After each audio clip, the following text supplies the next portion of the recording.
Good morning, everyone. I think we're going to start.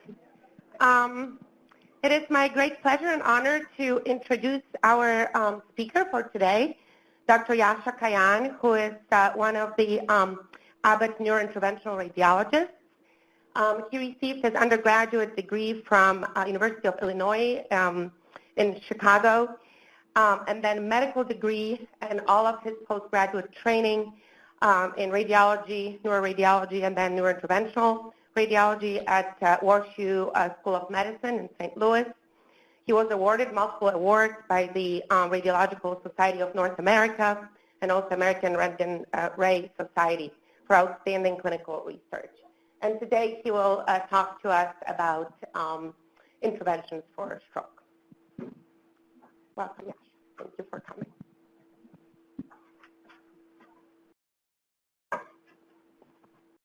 Thanks for that introduction.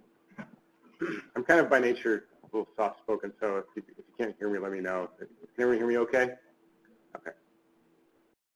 All right, so thank you for having me. It's an honor to be here. I'm going to spend the next 45, 50 minutes or so to talking about kind of the latest in acute stroke intervention and really focusing on how the latest trials have extended the window for intervention and allows us to treat more patients and improve our outcomes.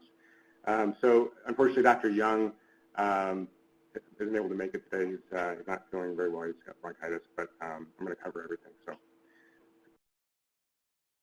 for our disclosures. So by way of background, acute ischemic stroke is 85% of all stroke in the U.S., the balance being hemorrhagic stroke. It constitutes about 700,000 hospital admissions per year. And the majority of these are not caused by intracranial large vessel occlusions, which is really the disease that we're going to be talking about this morning. Until 2015, IV TPA within 4.5 hours was really the only treatment that was proven to improve outcomes at 90 days. So a lot of the movement in stroke intervention has been really quite recent. We've been doing stroke intervention for a long time, however. This is sort of a slide showing you the evolution of the different techniques that we've used for stroke intervention. Back in 2004, the Mercy device was introduced, which some of you may have heard of. It was essentially a corkscrew-like device that was used to extract clot with some success. In 2009, the original penumbra aspiration system came along, which basically involved applying vacuum suction to a clot while trying to break it up with devices called separators, which was essentially a little micro wire with a very small balloon type structure on the end of it to try to break up the clot. Some success with that. It wasn't really until 2012 when the first stent retriever was FDA approved in the U.S. That was the Solitaire. And that really, I would say, is the beginning of modern stroke intervention. And it wasn't long after that before people started combining stent retrievers with aspiration. And then in 2013, really the ADAPT technique was first published, which is really applying direct suction onto the face of the clot with a large bore catheter, not using a stent retriever at all. So it's really gone through quite an evolution. And I think today there's really, people would say there's two camps in stroke intervention. There are those who believe in primarily stent retriever use, and then those who do primarily aspiration. Here at Abbott, we fall in the aspiration camp for a number of reasons, but I'll get into some of that detail a little bit later. But this is just kind of to give you a little bit of a background. So what is it about stroke that's caused all this change in recent years? So as some of you may know, in 2013, we had a number of trials that were all published in the New England Journal that all showed that intervention plus or minus medical therapy was no better than medical therapy alone. And so that was a very bad year for our field. This is kind of a synopsis of the 3 trials that were published. And I'll kind of touch on why the 2013 trials failed. So IMS-3 was the largest of the 3 trials. They enrolled about 600 patients. I remember enrolling patients in IMS-3 as a fellow. The interesting thing was only 35% of the patients in IMS-3 had an emergent large vessel occlusion. So it's really bizarre bizarre that we tried to draw any conclusions from about large vessel occlusions when from a trial that only had a third of the patients had the disease in question. 20% of the patients in the interventional arm had no occlusion. Intervention was started an hour after IV TPA, which we would never do today. We start intervention immediately. And then successful reperfusion, as defined by TICI 2B or 3, and we stole that from you guys, that's from the Timmy store, was in only 44% of patients with an M1 occlusion. And today, that would be considered a really low number. Our averages here at Abbott are typically in the mid-80% range in terms of successful reperfusion, which is consistent with the major trials. So that was IMS3. Synthesis was, all of this came out in the same edition. Synthesis was a little bit different in that the patients who were randomized to intervention, IV TPA was withheld from those patients. So whereas in IMS3, the intervention was in addition to IV TPA. In synthesis, only 60% of the patients, or actually 60% of the patients had only IA TPA plus microwire manipulation. So there was really no, there's no aspiration, there was no stent retrieval. It was simply poking a wire at a clot and giving IA TPA. So that would not be considered adequate by today's standards.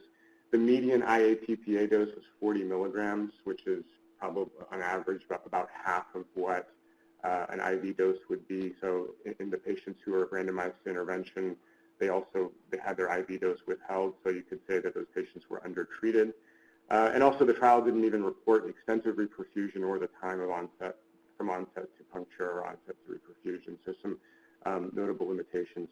And then finally, MR rescue, I always wonder how that ever got published just because of the numbers. They took about 120 patients and divided them into 4 groups of about 30 or 40 patients in each group, and I don't understand how it could be powered to answer the question that was asked, but they were basically looking at, can we use perfusion imaging to select patients who might benefit from intervention, and essentially the bottom line was that all 4 groups were no different in terms of outcome. So the other thing about IMS3, the biggest trial I talked about first, the modes of intervention were extremely varied. So Mercy device, 18% of the cases were with the Mercy device. That was back in 2004 when it came out. IA TPA only 12%, ultrasound 3%. The penumbra aspiration, which we still use today in a more modern form, 9%. And then the solitaire, which would be considered modern stent retrieval technology, only 1%. So there was no attempt to standardize what type of intervention was performed in this trial. It also took 10 years to enroll patients for this trial. So by that time, technology had really moved on. So it really didn't reflect. It was absolute before it was published, essentially. During that time, from 2013 through 2015, when we used to go around giving talks on stroke intervention, this used to be the most important slide in the entire talk. And we all hung our hats on this one slide. So this is IMS3 data, so a failed trial. But if you look at the subset of patients who had confirmed occlusions at CTA prior to intervention, then we were able to discern a difference between the 2 groups. So in the endovascular arm, good outcome was 47%. In the medical arm, it was 38%. And this was statistically significant, although this was a post-hoc analysis, so that obviously that comes with limitations. But this was really what everyone kind of focused on and kind of drove the movement towards doing additional trials. And for those of you who aren't familiar, so the gold standard for outcomes for a stroke trial is a modified Rankin score at 90 days. 0 to 2 would be considered a good outcome. So 0 is normal. Up to 2 would be functionally independent, so able to live on your own and even manage your own finances. You may not be totally normal, but you can live independently. A 6 would mean you didn't make it. A 5 would be bedridden. 3 and 4 would be in between. So 0 to 2 is considered a good outcome. So meanwhile, technology moved on. This is sort of a blow-up of the stent retriever with aspiration versus aspiration alone. New devices came out. There's actually a second generation of stent retrievers that have come along where rather than having all the metal on the outside of the device scraping along the vessel wall, they put much of the metal along the inside lumen of the device, so thinking that it would be less traumatic to a vessel wall as you're dragging it through a delicate brain artery. We actually participated in this trial. This is an example case. This is from 2012, 50-year-old woman with a left MCA occlusion. Here you can see the device being deployed, as indicated by these dots here. And then here the device is being withdrawn, and you can see as we pull back on the device, there's forward tension on this catheter, and it's rising up towards the clot, and there's actually direct aspiration being applied right here as the device is being pulled in. So here's successful reperfusion after 36 minutes. And this is what came out. This particular patient was actually totally normal on follow-up at 3 months. So very nice case. So now let's fast forward to 2015. This is when Mr. Clean came out. This is the first of several trials which finally showed after a lot of consternation that stroke intervention actually does improve patient outcomes. We all felt that it did. We all had cases that you can see patients improve directly, right before your eyes or on the table, but this finally proved it. This is the design. So it was a prospective randomized trial comparing best medical management versus best medical management plus IA therapy. They looked at anterior circulation, large vessel occlusions that were confirmed by CTA. They initiated treatment within 6 hours from time of onset, and the stroke scale, the NIH stroke scale, had to be at least 2. So it's actually a pretty wide spectrum of patients. Our cutoff for our algorithm here at Abbott is an NIH of 5, although we do treat lower than 5 in certain situations. And it looked at the primary outcome of Rankin score at 90 days in a blinded fashion. So what was different about Mr. Clean versus the previous trial? So as I said, confirmation of a large vessel occlusion was required by CTA before enrolling. And they also took some very specific measures to minimize selection bias. One of them was that 100% of the interventional stroke centers in the Netherlands, there were 16 or 17 sites, participated. They actually tied participation in the trial with reimbursement. So you wouldn't get your stroke intervention paid for unless you participated in this randomized trial, which would be obviously very difficult to do in this country. And you'll see that in the numbers. So if you look, they randomized 502 patients. 2 patients declined participation immediately after randomization to the control arm, so presumably they were willing to pay for the intervention on their own. The other thing, in IMS3, people would, this selection bias was significant. People would take the 80 or 90-year-old who probably had a marginal chance of doing well anyway. Those are the people who would end up in the trial. The patients who were 40 and 50 and had a large vessel occlusion and they were only an hour into their stroke, those people would go directly to thrombectomy and they'd be excluded from the trial. So there's definitely a significant handicap from the selection bias. So this trial was very cleanly done. Follow-up was 100%, so there are no patients lost to follow-up in either arm.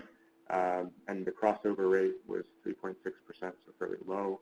And then finally, we found that intervention improves outcomes. So it actually improves outcomes across the spectrum of Rankin scores. So it's not just the 0 to 2, although if you do dichotomize it, so 33% of patients did well in the interventional arm and only 19% did well in the control arm.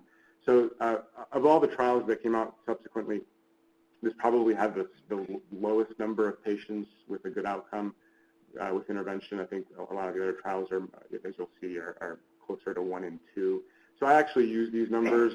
If I have the opportunity to talk to a patient's family in that emergent setting before we go in, I'll actually just use these numbers and I'll say, well, intervention is not a cure, but it can improve. It's the best thing we have to maximize the chances of a good outcome. It'll take someone with a 1 in 5 chance of a good outcome, and it will give them a 1 in 3 or maybe even a 1 in 2 chance of a good outcome. So I think that's useful for talking to patients.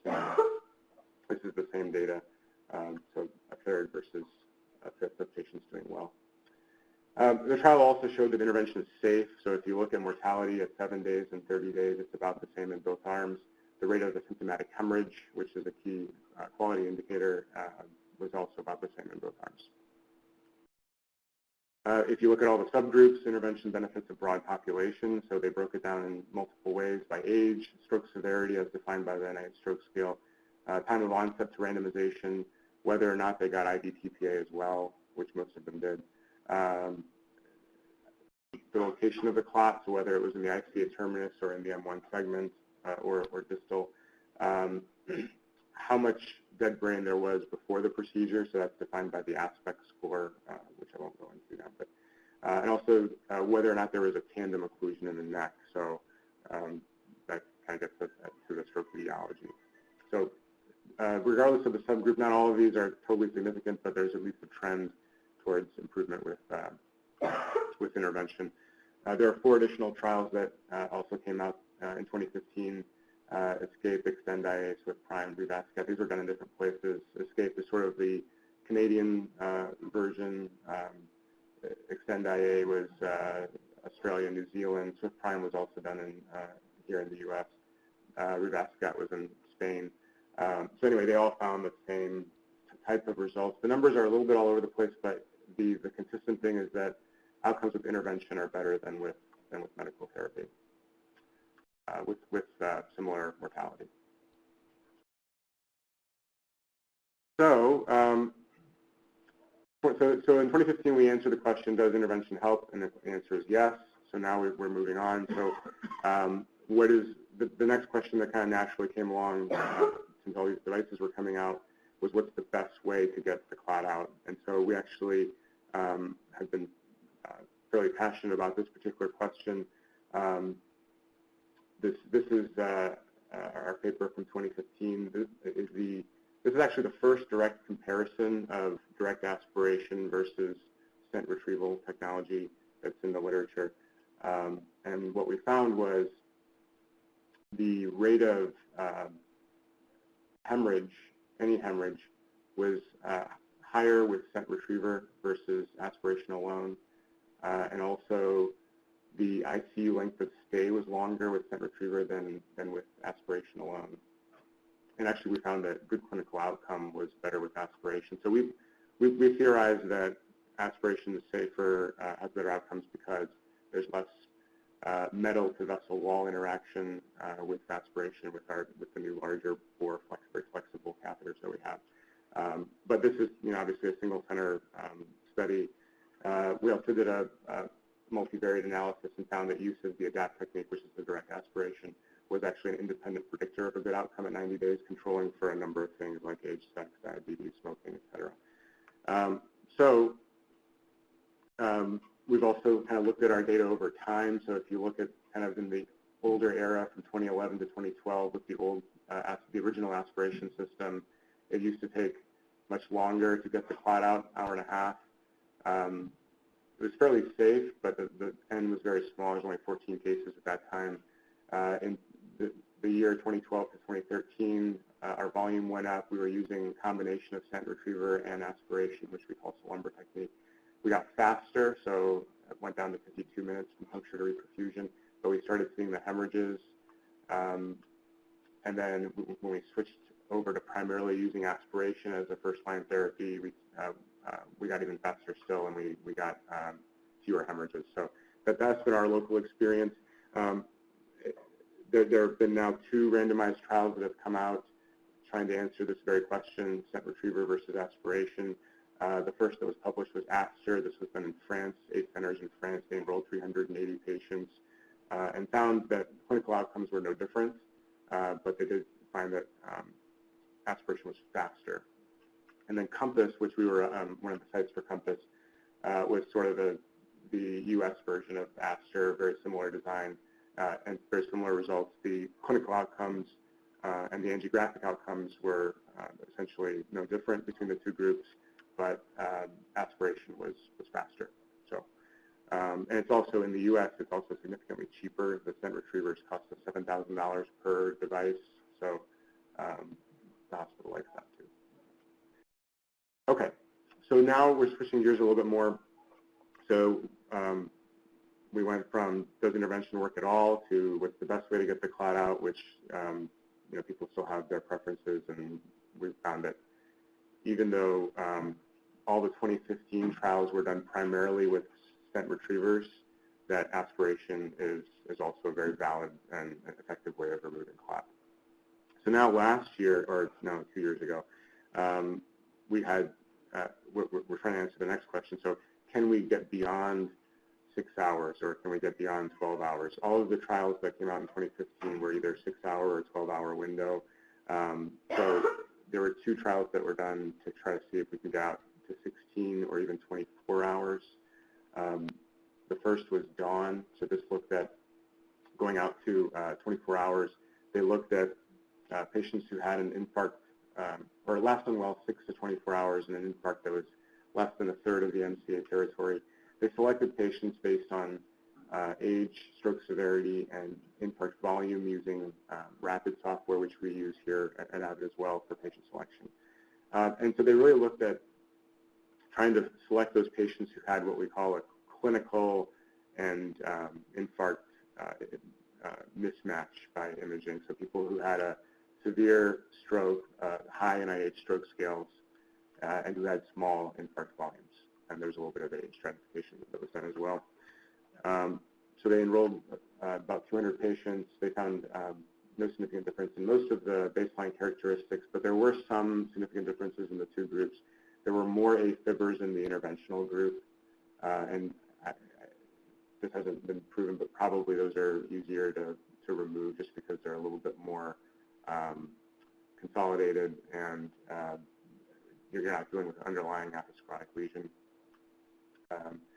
More patients in the medical group got IV TPA, and then more patients in the interventional group were wake-up strokes, and that may have benefited the interventional arm because wake-up strokes may actually be occurring, we think, closer to time of wake-up than they do when you first go to bed. So, and again, that's unproven, but there were some differences in the 2 groups. They found that functional independence at 90 days was much higher in the interventional group, 49% versus 13%, and safety was about the same. So as far as mortality and hemorrhage rates were about the same in both arms. So the study did have some limitations. It was industry sponsored. It was sponsored by Stryker, and all of the cases were done with their device, the Retrieval device. They also really selected patients with small infarct volumes, so that may skew towards those who were going to have an anatomically less severe stroke anyway. And then there were also the differences in the baseline characteristics I mentioned. Also, for some reason, the outcomes in the medical arm, 13% is actually a bit lower than what you see in control arms in some of the other trials. So not entirely clear why that is. So that was the first one that came out. So that was stopped. So Dawn was stopped. They did a routine interim analysis and found that there was already a difference, so they stopped the trial early. They were planning on going up to 500 patients, but they didn't need to. And then once that came out, then Diffuse 3, which we were part of at Abbott, that prompted an interim review in Diffuse 3, and then Diffuse 3 was stopped as well. So Diffuse 2 is looking at 6 to 16 hours, stroke scale at least 6, and aspects of at least 6. So this is just defining the stroke severity, and this is saying that we don't want too much dead brain already. So that's 6 is the cutoff we actually use fairly routinely in practice. And we picked patients based on a penumbral pattern with Rapid software, which we use in clinical practice today. And the infarct volume had to be less than 70, and the ratio of the ischemic penumbra to infarct had to be at least 1.8. So those were the cutoffs. And it's very similar results to Dawn, so 45% rate of a good outcome in the interventional group, 17% in the medical group. Death rate was no different. Hemorrhage rate was no different. So now we have 7 randomized controlled trials that show that patients with lasting well up to 24 hours, you can improve outcomes with thrombectomy over IVTPA alone. So, and now we would say that endovascular treatment is standard of care for these patients. This is an aside. Throughout our literature, we still call this mechanical thrombectomy, which technically is a misnomer. Most of these are embolectomies. In the West, intracranial atherosclerotic disease is not terribly common, maybe about 10% of our patients at most.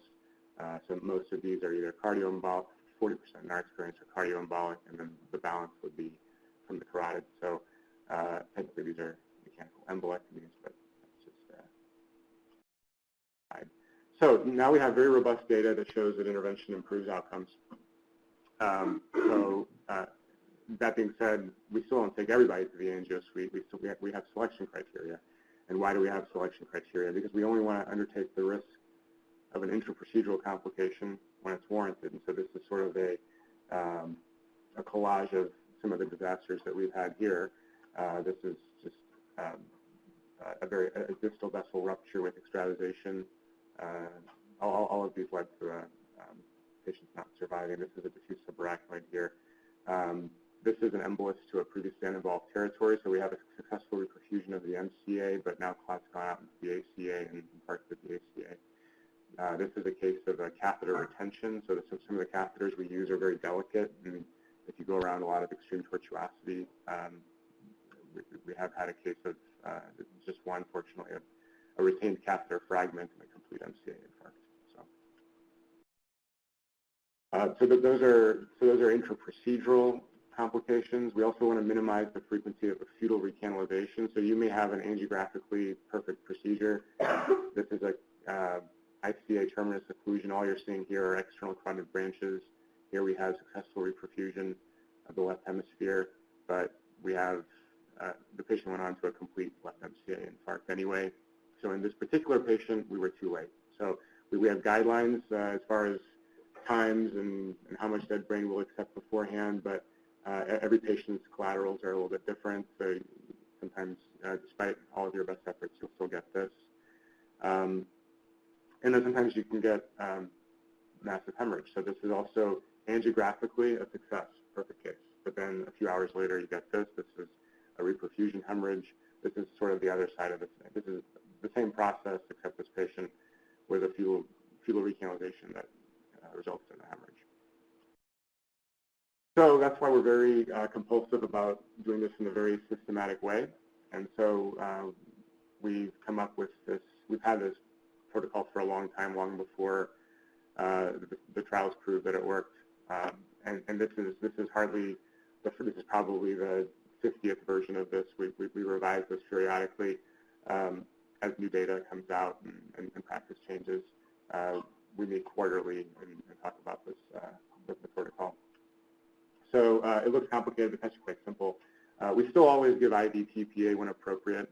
This is a matter of debate. There's actually one area of research is in patients who have large vessel occlusions, who are at a thrombectomy-ready hospital, and the team's ready to go. Do you need to bother giving TPA? There's actually some early data that says patients who got thrombectomy versus thrombectomy plus TPA, there was really no difference in their outcomes in terms of large vessel occlusion patients. So, and that would save the hospital $10,000 on IV TPA per case. So, but we're not quite there yet. So we still give IV TPA when appropriate, and that's still part of the AHA guidelines.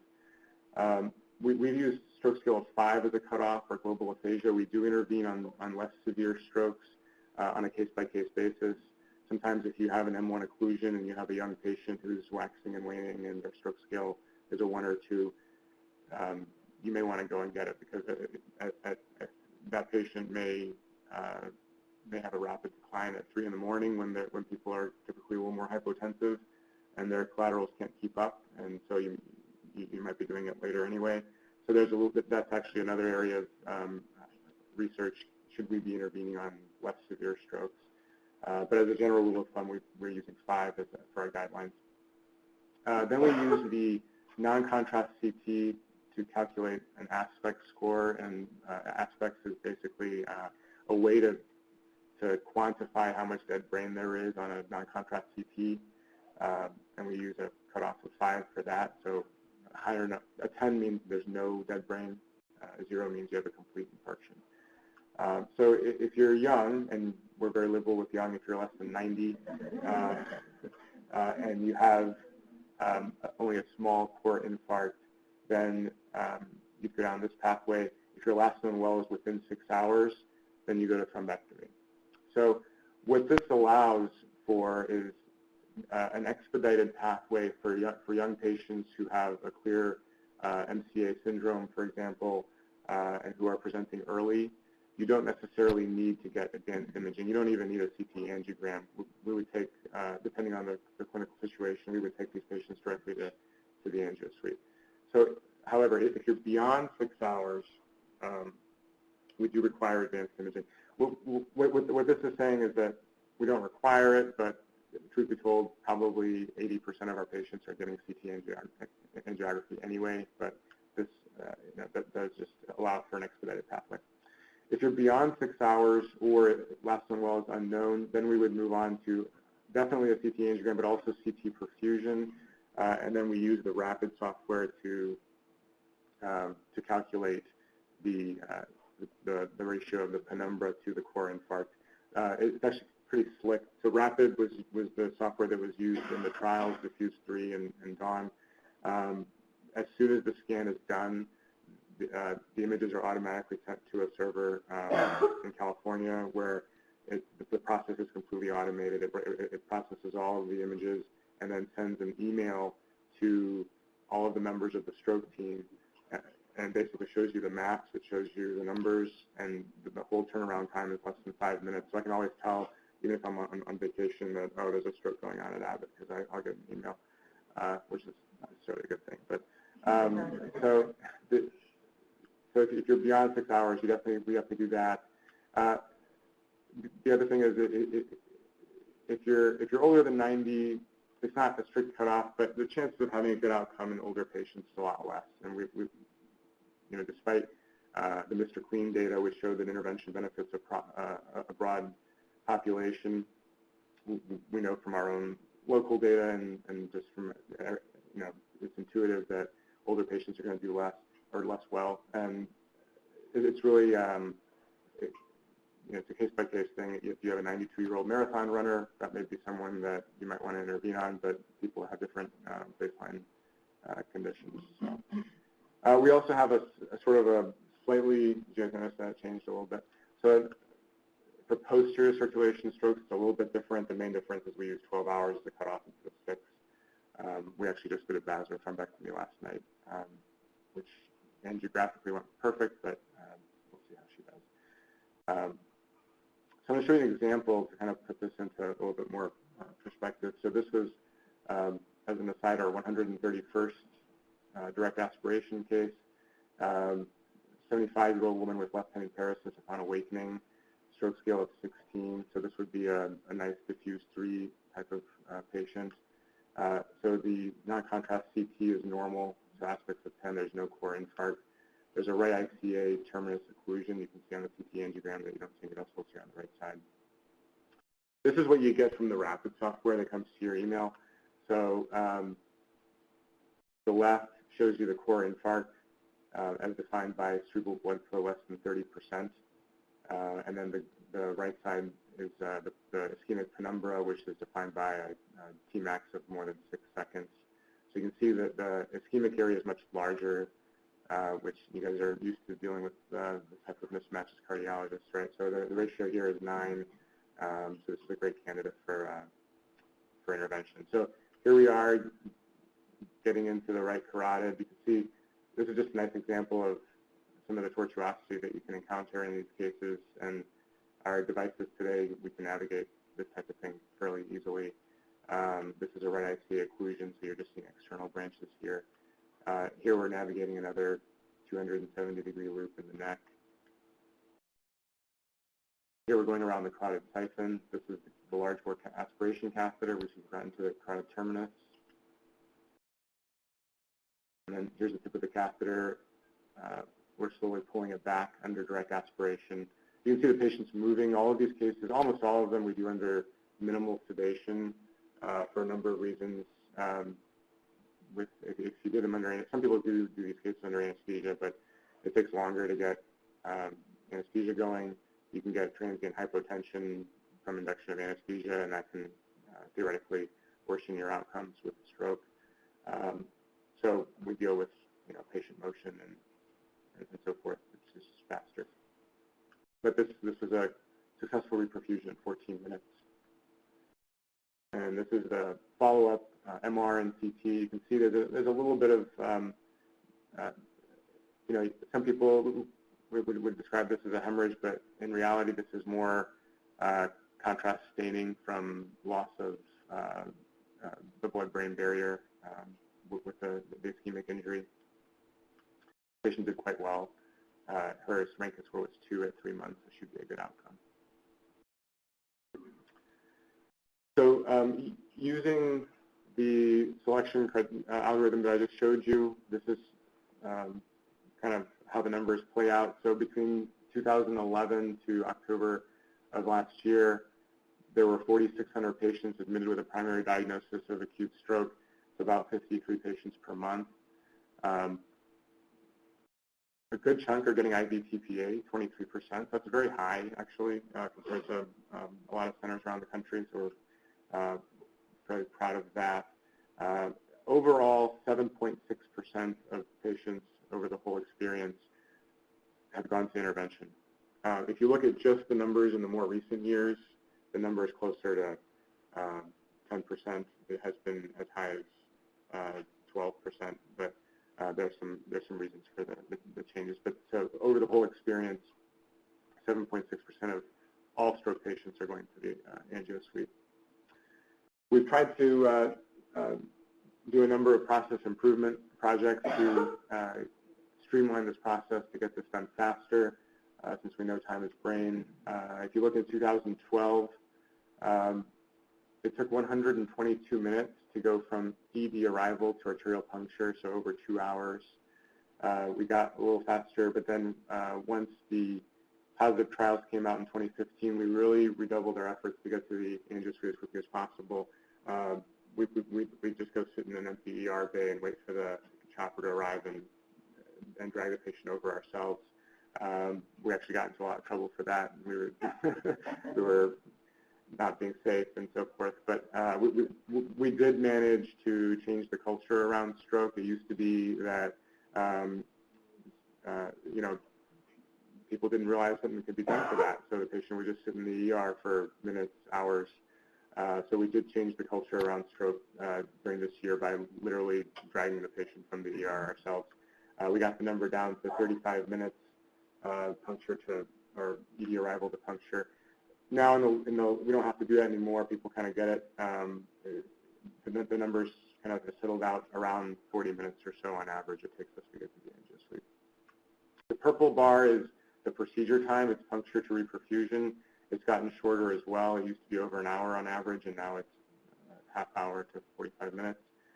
The blue bar is much harder to move. It's more about community outreach. It's the time of onset to ED arrival. So, with kind of the campaigns as far as, the FAST campaign, and people are recognizing stroke more often in the community and getting to us faster. But you'll notice that paradoxically, in the more recent years, the blue bar has gotten longer, and that's simply because we're giving more patients the benefit of the doubt where we've extended the window for stroke intervention. So as a result of the new trial data, so that's why the blue bar has gotten longer. It used to be you'd get in trouble if you intervened on a patient and had a bad outcome. Now it's the other way around. If you don't intervene on a patient and have a bad outcome. So do those numbers matter? So in our experience, we think they do. So if you look at our good outcome rate here at Abbott from 2013, 2014 to the more recent period, it's gotten higher, and our bad outcome rate has conversely gotten lower. The time is brain.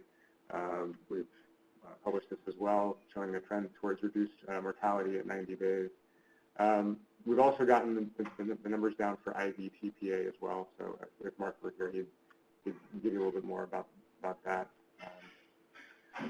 So how are we doing on time? For getting towards the end. So I'll just kind of get into the a little more detail about our local experience. So we've done 358 thrombectomies through the end from July 2011 through November. Average age is about 70. Stroke scale are about 16. So these are all big strokes. Like I said, about 40% of these have AFib. They come from all over the place. On average, 76 miles away. About half of the patients are getting IV TPA in addition to intervention. About 2/3 of the patients are MCA strokes.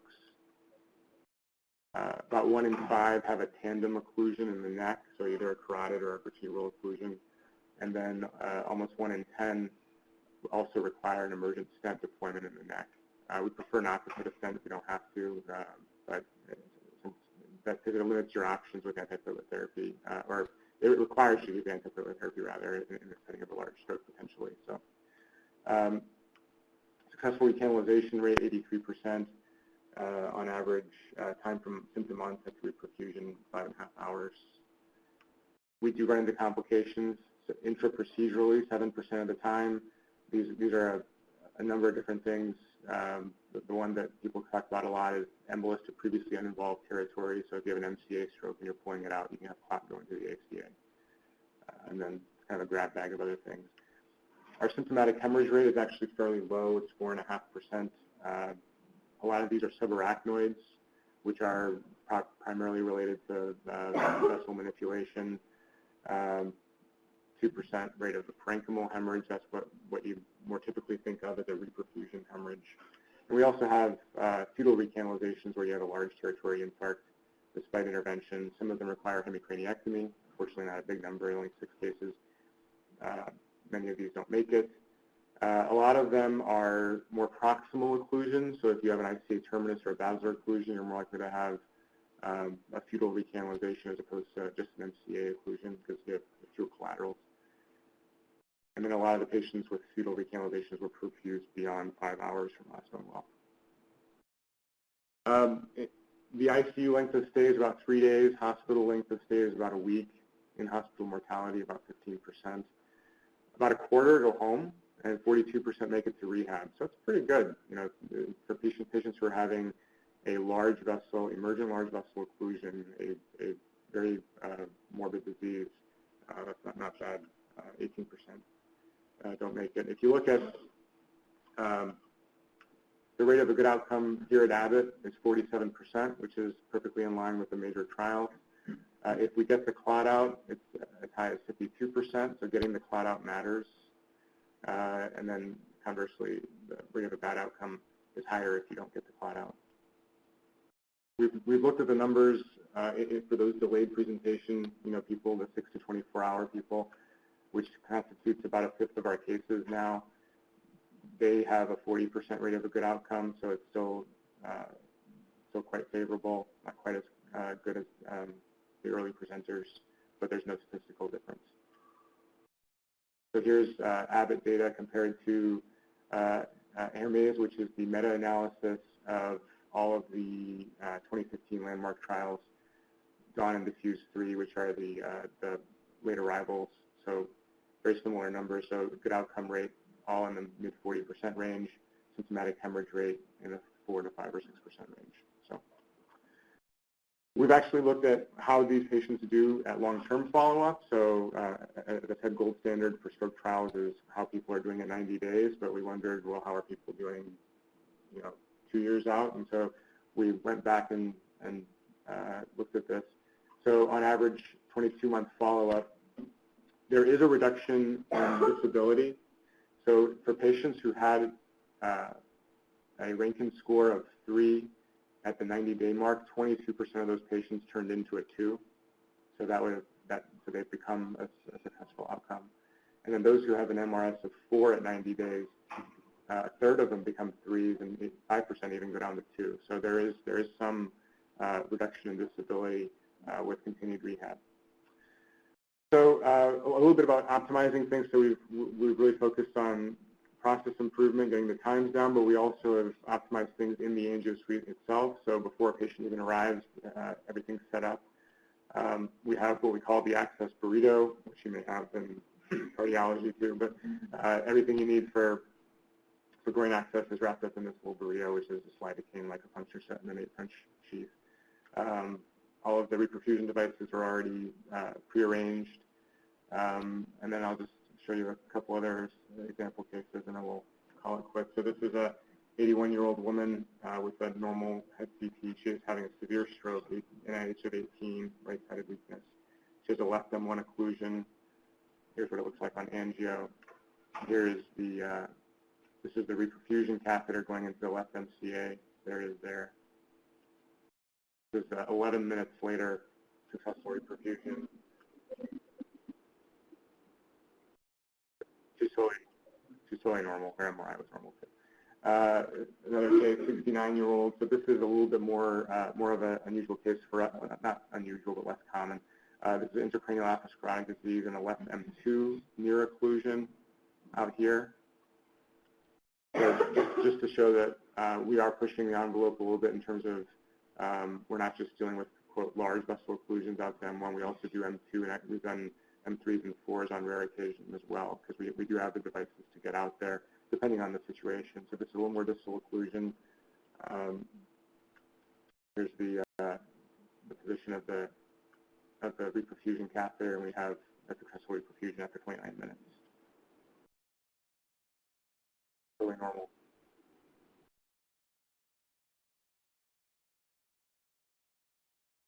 Similar outcome here, successful reperfusion. She's did quite well too. A couple other projects we've been working on. So this we published this a few months back. This is looking at better outcomes with larger reperfusion catheters. So the first one that was sort of designed for direct aspiration, which came out in 2013, had a 060 inner lumen distally. The more recent one is 068, and actually there's an even newer one with a 072 inner lumen. But we've shown that the rate of a successful reperfusion after one pass is better with the larger bore catheter. You also have a better chance of getting it out with aspiration only, and you don't have to use stent retriever as a bailout. The time is faster. Median number of passes, fewer passes. Stent retriever rescue is less. So there's also a first pass effect. If you are able to get the clot out in one pass, those patients actually do better, and that's quite significant. So in conclusion, after a very tough 2013, we finally have all the trial data we need to show that thrombectomy with current technology improves outcomes out to 24 hours in select patients. Our future frontiers, should we perform thrombectomy in patients with a low aspect score? So these are patients who have a lot of dead brain already. And the answer, there's some preliminary data that the answer is yes. So we may be bringing in more thrombectomies. Should we be doing them in patients with a low NIH stroke scale, so people who have milder strokes? And the answer there is probably yes too, but we're still waiting to see. Should we administer IV TPA? This is again, I alluded to this earlier. Should we give IV TPA at all to patients who have a large vessel occlusion, who are ready to go with thrombectomy? Do we need to bother giving them IV TPA? So that's kind of what's coming down the line. So thank you for your attention.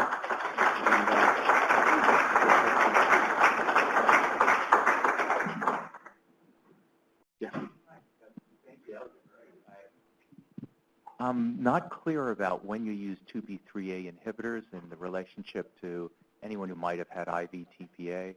And we've had issues in cardiac and acute MI using intervention with just TPA versus just 2B3As, or the combination of both, and how does that fit? Sure.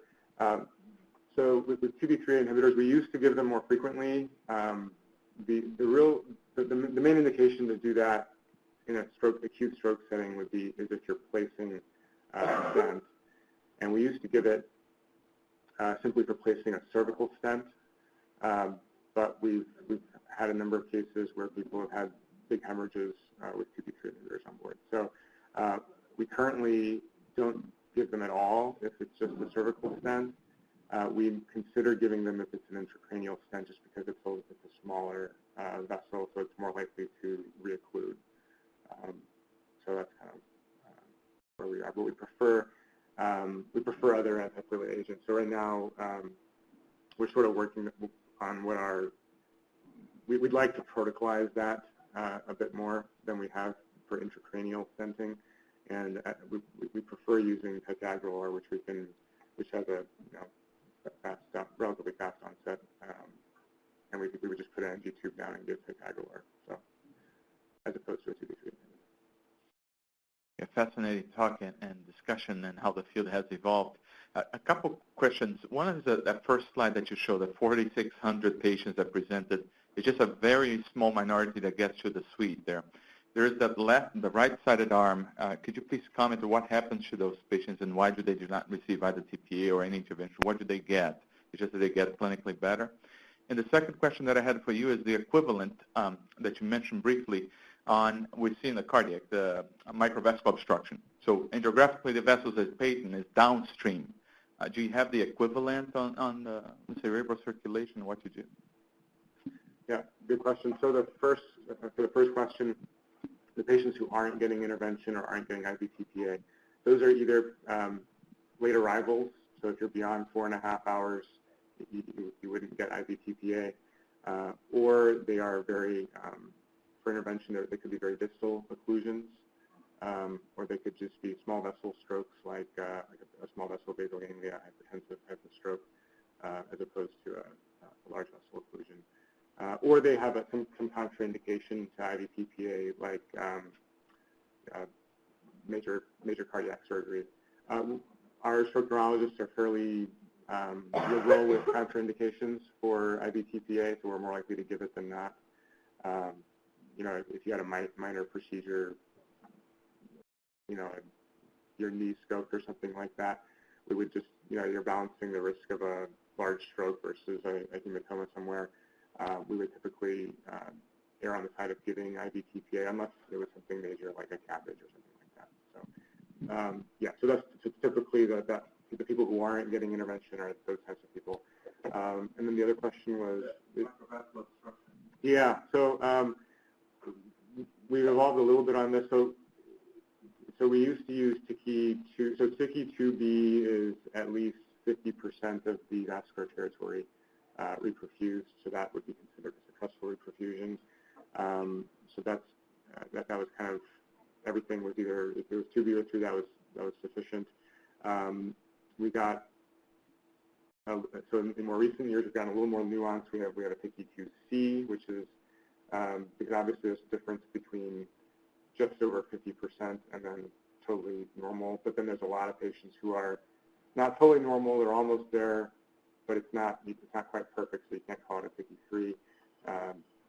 So there's people who are like 90% reperfused or just have a very few small distal cortical emboli that are persistent.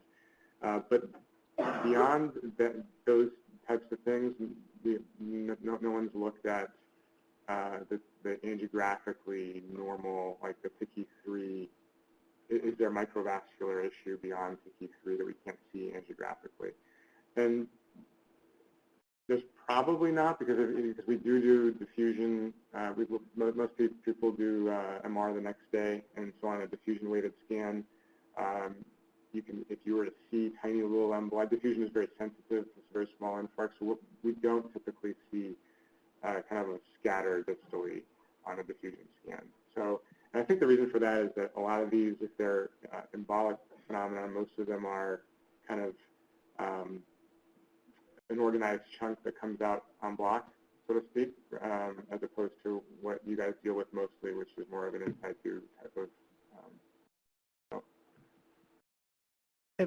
To pick up on part of that, you alluded to post-cardiac surgery, and one of the things I was struck by was it seems like the vast majority of these cases that you presented were people that came in as initially as outpatients, and yet for those of us that spend a lot of time in the hospital, we see people, whether it's some post-procedure stroke or someone who's hospitalized for another reason. Obviously, you can't give lytics in someone who's had heart surgery, but I would imagine that the aspiration is still very feasible in a post-cardiac surgery setting, for example. And then my second question is maybe a little more provocative and potentially political, which is that, if we're doing 50 or 60 of these a year, is there a need to regionalize this in a sense that you don't have 10 hospitals that are each doing a small number of these? And obviously that's maybe beyond the scope of this discussion, but I was curious for your thoughts on that. Yeah, both great questions. So the first one, yeah, the aspiration is definitely for patients who are recent cardiac surgery, not candidates for lytics. Aspiration is still on the table. And actually, if you look at our numbers, it's just over half of our patients are having lytics and thrombectomy. So that's still a good chunk of patients who are getting thrombectomy alone, and a lot of those are patients who either had some sort of a contraindication like recent surgery, or they could have been in that beyond 4.5 hours, but less than 24-hour window. So, yeah, so that's definitely an option for them. As far as the politics of stroke intervention, we're, Abbott's a comprehensive stroke center. We've been doing it here for a long time. I think we have a very high-level practice. So I do think that we should learn from you guys how you've done it in the cardiac world, and also perhaps in the trauma world would be another example of how best to organize systems of care.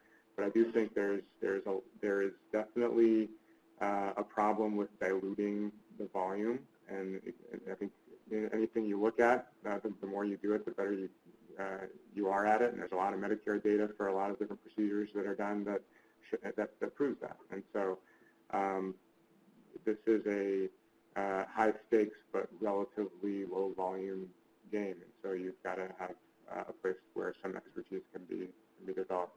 That being said, we have done a lot of training of non-neurointerventionalists, admittedly, ourselves. And a lot of those cases are places that don't have access to a comprehensive stroke center such as Abbott. So there are a lot of places like that. And, it's a big country, so there's a lot of land to cover, and we're kind of going through that as a field right now in terms of what the best way is. The Joint Commission actually recently removed the volume requirements for a stroke interventionalist kind of minimum level of competence to do the procedures, and that has caused a huge uproar in our society. That SNIS is our main kind of body, the Society of Neurointerventional Surgery. So they basically threw up their hands and said, we're just not going to have volume requirements at all. But that's sort of a very hot button issue right now, and it's being worked out. So. Great talk. It's wonderful. A couple of questions here. In terms of antithrombotic therapy for patients going through this procedure, you mentioned that you give some patients ticagrelor, and you're currently working on protocolizing the approach for antithrombotic therapy. What do you do for these patients? Does it matter if the patient receives TPA or not? The second question, if the patient does have more proximal lesion plus and distal lesion, do you work with our vascular surgery team as well too? Yeah, no, that's a great question. Typically, if someone has IV TPA on board, they wouldn't get antiplatelets until 24 hours later, and so we sort of stick to that, and we would start aspirin the next day. If we use, there are some exceptions to that. If we think that there was a lot of vascular manipulation and intimal injury, then we would give aspirin alone. If the patient does not have IV TPA on board, then we would definitely give aspirin right away, just because there is, even if you don't leave any devices behind, just having been there, there's a risk for reocclusion. Typically, we prefer giving it orally, but we would give it rectally if we needed to. We like to avoid dual antiplatelet therapy if we can. So if it's a tandem cervical lesion, we'll see if we can get away with just angioplasty alone. We have had cases where simply driving the guide catheter through the stenosis was sufficient enough to dilate the lesion, and then we would call our vascular surgeon colleagues, and we have a nice relationship with you guys, and they would do an early endarterectomy within a few days for those patients. That's our preference, as opposed to putting in a stent, which then obligates you to be a little more aggressive with antiplatelet therapy.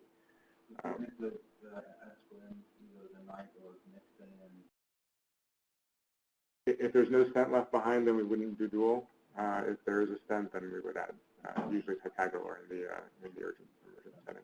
Yeah. So the question I have is, you had said something about ease of removal of thrombus associated with atrial fibrillation. Yeah.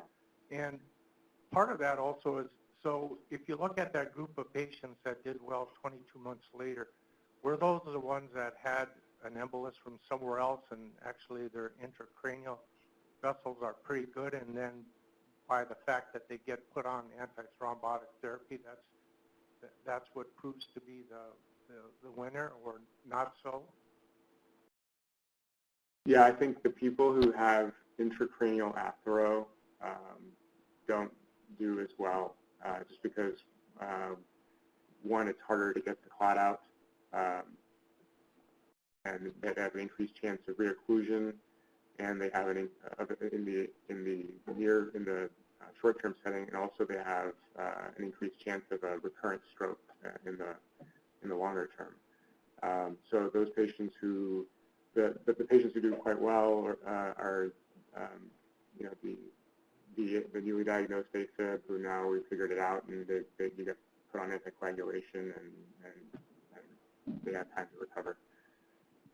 You know, just one, so we spend a lot of time in electrophysiology putting in link recorders in cryptogenic stroke looking for AFib, and so the group should understand that that's why we're doing it, and that's what we're looking for, because it matters in terms of the antithrombotic therapy. Right.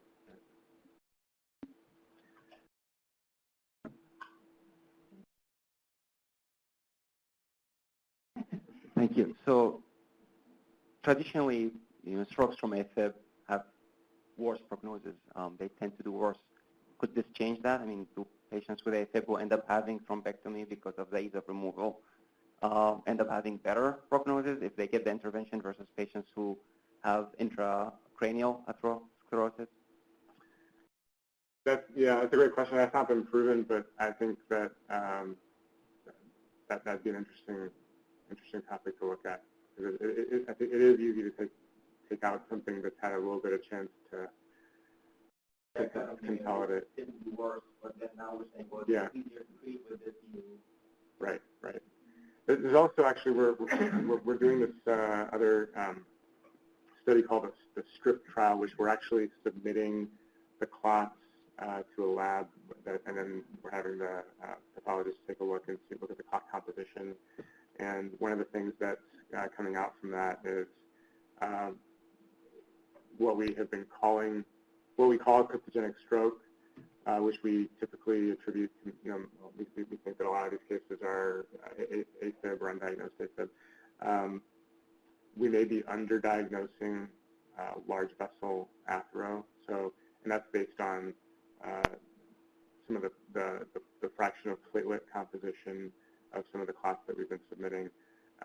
So the point being that when we look at an angiogram and it looks like someone doesn't necessarily have a significant stenosis or significant intracranial athero, could they still have some sort of an intracranial lesion that is hard to detect angiographically, and so it's more likely to be an in situ thrombus? And so the suggestion is that we may be underdiagnosing that disease. So all this stuff is fascinating, and I think we're going to learn more. Other questions? Okay.